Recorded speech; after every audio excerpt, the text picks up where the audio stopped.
Welcome back to the channel, everybody. I am McAlphanine. Please subscribe to the channel if you haven't already. I would greatly appreciate that. And if you could, please click that like button, turn it into a rocket, and send it to the moon.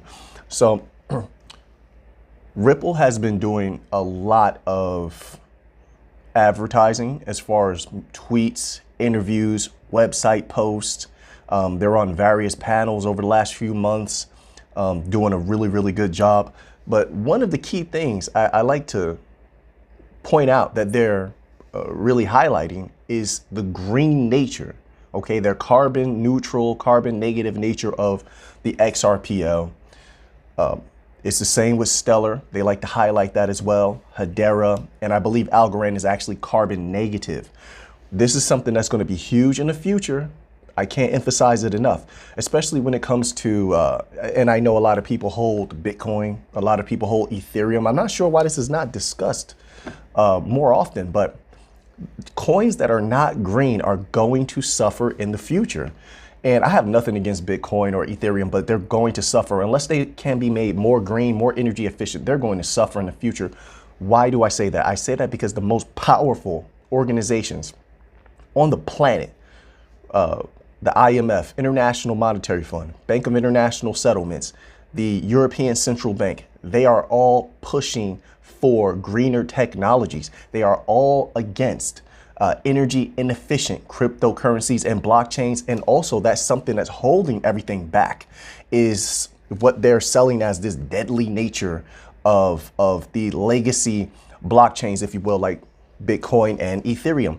So all of the blockchains that are green, carbon neutral, carbon negative, those are going to win. So when, if ever, there's a big enough push from the establishment, from the legacy system for these green technologies, Bitcoin and Ethereum are going to take a massive hit. Now, I don't know exactly what's going to be coming when they release Ethereum 2, or there was some sort of upgrade they were trying to do, saying they're going to come out with.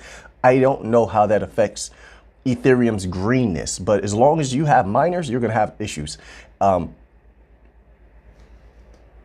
XRP, the XRPL is extremely green, and they continuously highlight this, right? So you have, this is on engineering.ripple.com, and it states how Ripple's C++ team cut Ripple's memory footprint down to size.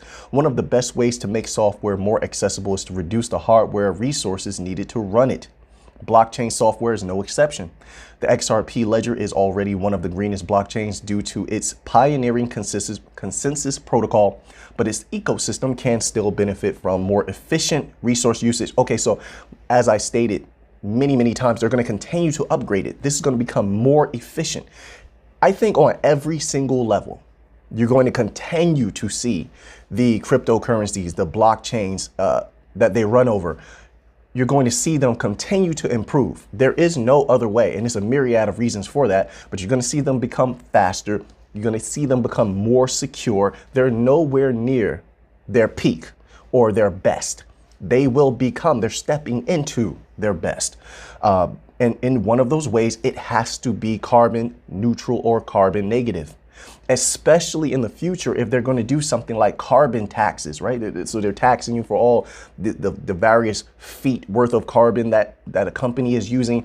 They're looking for ways, if they can pull certain things off, they're looking for ways to tax companies to death, okay? Just tax them to the max. So no one in the future, no companies in the future want to be susceptible to that. So they're going to have to be as green as possible. And this is something that Ripple is highlighting, as they should. So let's continue on here. The C++ team at Ripple spent a significant amount of time in 2020 focusing on how to make better use of available system resources. We're proud to report that compared to previous versions, the improvements we've contributed to version 1.7.0 of Ripple, our reference implementation of the XRP Ledger server, cut its memory usage to less than half. That's absolutely amazing. Listen, I'm always impressed with and happy with the ambition, the fire in the stomach of the team at Ripple. And I'm always happy with the aggression with which they approach things. And sometimes they do them quietly, sometimes they do them out in the open, but always know they're working on something. And this is one of the reasons why XRP is such a secure hold. Not only does the team have a vested interest to bring in a profit, okay, because they're a for-profit company. That is a bonus. That's not something that's bad. Also, we're here to make money. So the lack of centralization or the centralization issue is not an issue. We're here to make money off of XRP. We're not here to marry XRP. Okay, so as long as they're going to have parabolic runs and they're standing to bring in millions of dollars and create many millionaires. They already did, by the way. They already did, but to create many more millionaires, then that's what we're here for. We're here for all those bricks of money, okay, so to speak, for lack of a better word. It says that's not a typo, and these aren't theoretical numbers. These are real world improvements of more than 50% in servers running Ripple on the XRP ledger mainnet. The operator of Alloy.ee calls it sheer voodoo. They have a lot of brilliant minds. I'm looking forward to a lot of the innovations that they're going to be coming out with as far as XRP in the future. XRP is going to dominate. This is why a lot of the other banking coins are they're teamed up with NBFIs, non-banking financial institutions, that are setting up infrastructures, working on MBDCs, MCBDCs, whereas Ripple had for a long time was signing deals behind the scenes. They were setting up infrastructure. They're ready to roll everything out. They are ready to absolutely dominate. Now, let me get to this portion of the video here. Easily, that case is over. And I know people have said this before, easily, XRP is flying past $5. Easily. Here's what's going to happen, in my humble opinion. If it flies past $5, you're going to see a sell-off. There's going to be a little bit of a drop. Now, with that little bit of a drop, it's not going to drop as significantly as people would think. So more people are going to buy in. You're going to see FOMO like you've never seen before. A lot of the XRP army, so to speak, left because of the lawsuit and because XRP hasn't really moved, this consolidated over long periods of time. And so they're going to come back. They're going to want a piece of that pie. They love XRP once and they can love it again. A wave of people are going to come in when they see the price didn't drop like they thought it would once it reaches around $5 or such. And that's going to push the price up even more. Now, when it's approaching $8 to $10, I expect another drop off. Now, I know what people are going to say. Well, let's first reach $2. This is all speculative talk. We're just trying to have a little bit of foresight so we can plan ahead. Now, we talk a lot about the banking numbers and transaction volume, transaction value, and how much net profit a bank is bringing in this quarter or that quarter. We're also going to try to tackle what happens at that time if we get regulatory clarity. Who knows when that's going to be? We don't claim to know.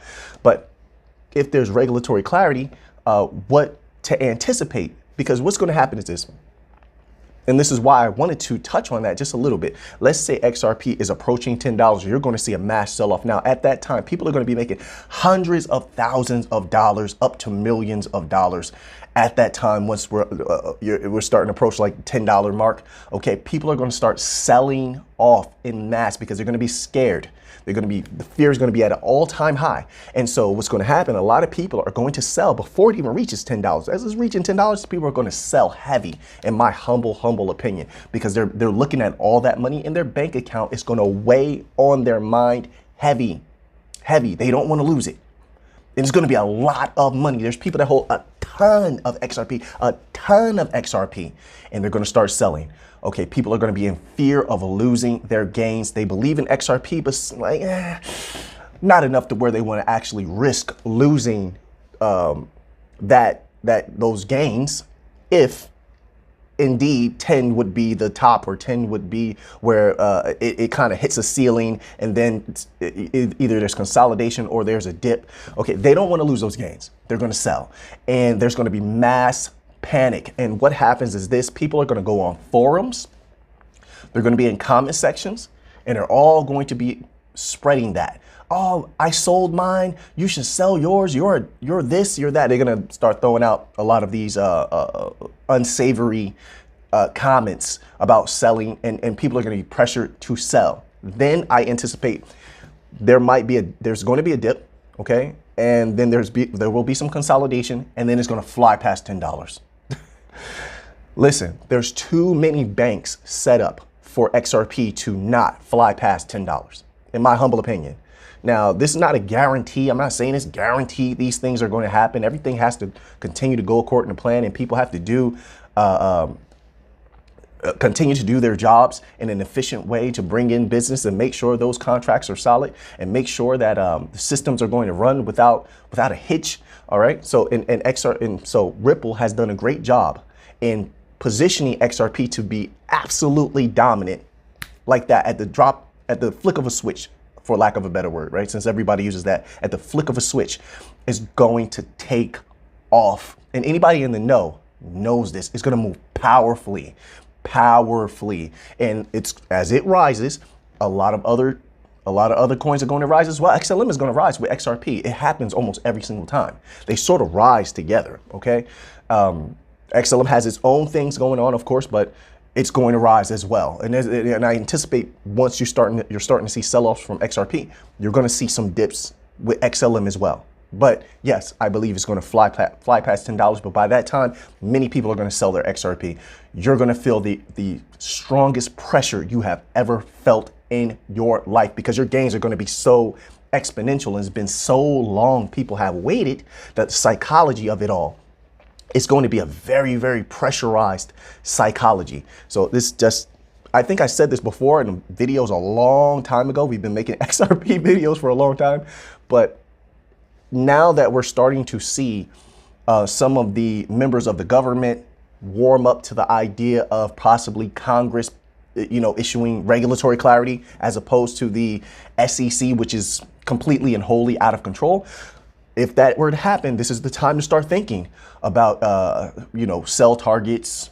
Are you willing to hold longer, past $5? Are you willing to hold past $10, $8? It's time to start coming up with a plan. In my humble opinion, not financial advice. I'm not a financial advisor. Okay. So let's move on to another topic here.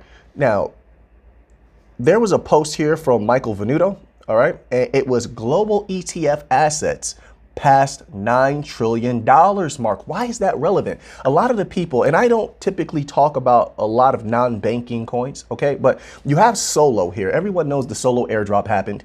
And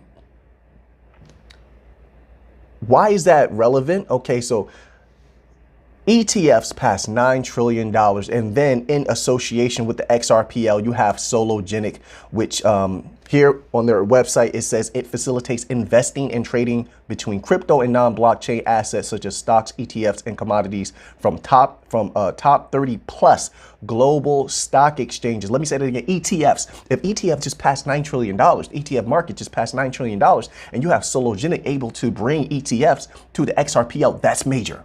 That's major. Every little step that Ripple, as well as companies associated with Ripple or building on the XRPL have been taking, are moving them closer to the reality of moving all the money. And I don't know if people are seeing this or not. You can see the chess pieces moving into place, and what's happening is absolutely mind-blowing, amazing. And for XRP holders, they have to be salivating at XRP at these particular prices, just in my humble opinion, because I know I am. What XRP stands to do is absolutely world changing. And I mean, for you and anybody who holds XRP, it's going to fly and take off unbelievably. And now let me just say this here. Once more, it doesn't matter to me whether you buy or sell. It means nothing to me. I'm just a humble researcher. I'm holding mine. I know what I hold. I'm hunting that white whale, as simple as that. And I'm not here for little tiny retail money, and not whatsoever. So it doesn't matter to me whether you buy or sell. Okay, so let's just get that out of the way, because I know a lot of people are going to come into the comment section. He's trying to get you to buy XRP. No, I'm not. It doesn't matter whether retail buys or not. Do you see how many banks XRP has? When there's regulatory clarity and those banks step in and they're ready to flip the switch, and on demand liquidity, which they need, by the way, which is if you looked at the diagram that was in the Bank of International Settlements PDF that I gave to everybody, right? When it said when they had staking available, which would, if the central banks allowed people to stake their XRP, XLM, or whatever protocol that they'll be using for MBDCs or MCBDCs, if that were to happen, they would create the biggest staking pool in mankind's history. That's just a copy of on-demand liquidity.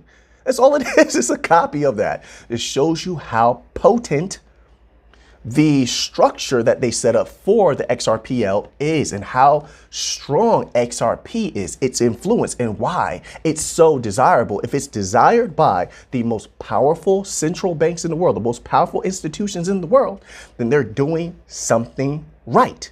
It's as simple as that. So $9 trillion ETF, the ETF market just made it there. And so now we have the ability through Sologenic, to have ETFs on the XRPL. All the money is not far-fetched. Now, I'm not saying that that's actually going to happen. I'm not saying they're going to be moving all of the value in the world. I'm not saying that, but they do stand to move a big chunk of that. And that chunk is going to send that price through the roof. Raise it, toe. It's going to be muy linda, mi gente. So, is it worth the wait? Absolutely. We're talking about parabolic runs, the likes of which you're never going to see again. Opportunities that you're never going to get again. Once that price starts going up, it's going to move to a place, in my humble opinion, where most people are going to psychologically, let's say XRP is at $15, $20. Psychologically, already a good percentage of people are removed from purchasing XRP. They look at it as too expensive. There's so many cryptocurrency investors that only want to go for the low price coins. So we're talking about things like around $1, sub $1. This is their psychology. Okay, I've seen it. I've dealt with a lot of people like that. They're going to be removed from purchasing XRP just because of that particular those particular habits that they have formed and the psychology they're operating with. So already people are going to be out of the running for generational wealth just based on that. And so, and that's, I'm just throwing a number out there saying that, because I believe it's just definitely going to fly past $10 at some point. And as it's approaching higher numbers, more and more people are going to sell, and more people are going to fall out as far as wanting to actually hold that particular asset. Then take into account there's a whole class of people that don't like the alleged centralization aspect of XRP. I'm not speaking on that positively or negatively. I'm just stating that fact. So they're removed. Look, there is only a small percentage of people in this world that actually hold XRP. A tiny percentage, and the banks do not care if you get rich. They don't. You're such a small number of people that hold XRP. You're a blip, not even a blip on the radar. You're so tiny, you're barely a blip on the radar. They don't care if you get rich. I know I hear this argument a lot. People say, well, why would they want you to get rich? They don't want everyone to get rich. It's not everyone. It's less than 1% of the population of the world even knows about XRP, I believe. It's less than 1%. So it's a tiny, tiny number, this community, okay? So yes, there's a lot of people already got rich off of XRP, but many, many more are going to make so much money. It's mind blowing if you look at the numbers that the banks are working with. Okay, so yes, $9 trillion ETF market has just approached or just surpassed, and now you can have ETFs on the XRPL via Sologenic. Okay, according to their website. So let's move on here. So I was on IBM.com, and they have so many PDFs on IBM.com. I was looking at one for WorldWire, which was interesting, and I believe we did take a look at this before. I might post that in the members only tab there, and so people can have that downloaded, because I'm not sure if I posted it. I think I just used it in a video. And it's showing the WorldWire system here. It's very interesting. And while I was looking at that PDF, I found another one, and it's titled The Total Economic Impact of IBM Blockchain. Now, this one here, I can post a link to it, but you have to actually sign up and input your information in order for them to allow you to download it. So I'm not going to show too much of this one, but this document is so interesting. And it shows that IBM, which is leveraging Stellar for cross-border payments, all right, so they're probably going to use Hyperledger for other things, all right? And there's a combination of these protocols that they're mixing together in sort of like a MBDC, MCBDC sort of way. One for connecting everything together and for infrastructure, and one for let's say bank to bank payments and such, right? But then when it comes to cross border and B2B cross border, bank to bank cross border, things like that, then they're leveraging the Stellar blockchain with their worldwide offerings. You have them utilizing also Hedera in their I believe it's in their IBM Data Cloud Shield. I believe that's what they were doing with Hedera, using it for security of data, right? So you have all of this going on. But anyway, in this PDF, they're talking about, they have all of these graphs showing how much money that banks will be able to save. Now, a lot of these are estimates. Banks will be able to save that, how much profit based on the years, and it's exponential growth, just like I've been saying.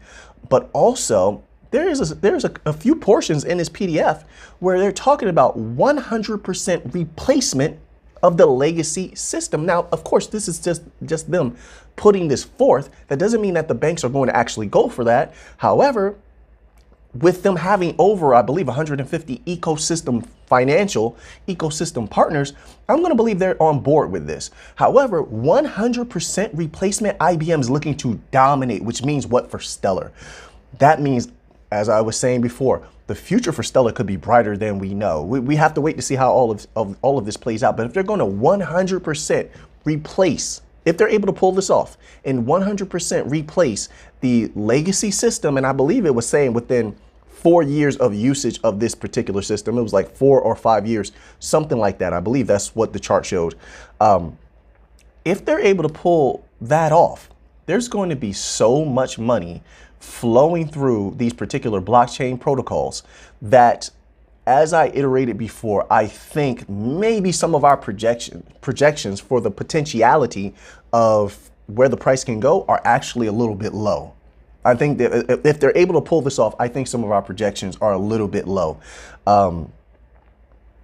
which means that we would be, if they were able to pull that off, and you have payroll being flowing through, let's say worldwide, you have a lot of companies that have employees overseas in another country, in another region, right? So let's say you have payroll flowing through worldwide. You have P2P cross-border remittances flowing through worldwide. You have B2B.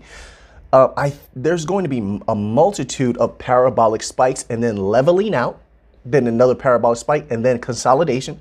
So this document is going to make it into the hands, or has made it into the hands, of a lot of powerful individuals. Some of them are going to be accepting of this reality of what IBM is ready to do. Some of them are going to outwardly reject it. That leads me to one of the last things I want to say. And I know this is this is less of a technical video than what I typically do, but I want to come to you like this at times and just give you some of my thoughts. This brings another reality into perspective, okay? When it comes to some of these blockchains reaching a high level of success with regulatory clarity, a lot of these institutions are going to be upset, and what they're going to do is they're going to, and I'm talking about ones that aren't doing it now for price suppression, right? They're going to start buying up protocol and then selling them in mass. Buy them up, then sell them to cause dips in the price and really upset holders and investors in the cryptocurrency, into the cryptocurrency banking coin rails, to really throw off and just throw a monkey wrench in the activities and the minds and energies of all who are associated with these particular cryptocurrency banking coins. Okay, I think they're going to do that in mass. There's a lot of them that are going to be upset by this document and being removed and being replaced, and they're not going to. They'll get on board later, but they're not going to get on board at first, and they're going to resist. There's going to be resistance that's going to come. So when you see XLM, let's say XLM is at $3, $5, they're going to be upset about that. You're going to see some dumps happen. Of course, there's going to be selling, but there's also going to be companies that are going to just buy up a ton of coins at that particular price and just wait for a little while and dump on that market so that it plunges the price, and it's going to cause all types of bad media, right? As soon as the prices go down, you see bad articles, advertisements, and that's going to hurt business. You're going to see business wars take place. It haven't happened yet, but once the legacy system is being replaced, expect that to happen. Expect that to cost. Factor that in when you're looking at some coin dumps and some anonymous whale just sells all their coins. Understand that it's a war that's going to take place, that's coming. And a lot of times it's not going to be just a regular retail whale or a large institution that actually wanted to benefit from the coins. That's going to be a company that's very, very upset with these protocol replacing their industry. And they want to cause some sort of injury, some sort of sell-off, some sort of negative advertisement, some negative media. And so that also can affect holders of the coins. If you see a sell-off and you panic and then you're going to sell, you're going to play right into the hands of those particular large and powerful institutions that are going to fight back against their replacement by IBM, who in this document has plans to replace if they can, I'm going to suppose, if they can replace 100% of the legacy system. Now, when they say something like that, I'm keeping in mind that the Bank of International Settlements and the IMF and AMFIF and the World Bank and European Central Bank, they want integration, and they're going to push a lot of their supervised bodies to integration. Which is a good thing. It's a good thing for all of us. It's going to make those prices go even higher and level out at a very high transaction value, at a very high value based on transaction value and average transaction volume. So that's very, very good. We'll see how many of them listen. A lot of them they're going to rebel. You're going to see a lot of rebellion. We have to keep tabs on what these commercial banks are doing. But it's going to be interesting. It's going to be interesting. Oh my goodness, the fun. Let me tell you, I'm highly anticipating when regulatory clarity comes through. It's going to be one of the most fun times in history. It's going to get very, very interesting. Advertisements are going to step up. There's going to be a lot of parabolic runs, initial parabolic runs. I anticipate a lot of people going to sell. And by all means, if you feel like selling, so be it. Make your money. There's going to be a lot of selling. There's going to be a lot of celebrating. There's going to be a lot of fun. It's going to be one crazy roller coaster. And I'm here for it all. So anyway, everybody, I appreciate you sitting with me through a more casual video. Tomorrow, we're going to get back to a more technical video. We have some numbers to go over. We have some documents to go over. We have some more news to cover. So now that you have that information, what are you going to do with it? I know what I'm going to do with it. So until next time, let's get to the money.